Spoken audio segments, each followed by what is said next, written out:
Vadakara LDF സ്ഥാനാർത്ഥി K ശൈലജയ്ക്ക് വേണ്ടി അഹോരാത്രം പ്രചാരണത്തിനിറങ്ങിയ CPM ബ്രാഞ്ച് സെക്രട്ടറി വാതുവെപ്പിൽ പറഞ്ഞ വാക്കുപാലിച്ച് തലമൊട്ടയടിച്ചു. ചെറുവാഞ്ചേരി ബ്രാഞ്ച് സെക്രട്ടറി കുര്യൻ അമലാണ് മൊട്ടയടിച്ചത്.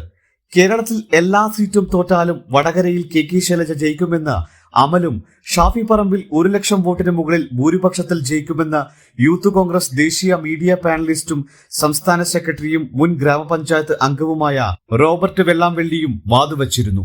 ഷാഫി പറമ്പിലിന്റെ ഭൂരിപക്ഷം 1 ലക്ഷം കടന്ന ഉടൻ തോൽവി സമ്മതിച്ച് വാക്കുപാലിച്ച് അമൽ തലമൊട്ടയടിച്ചു.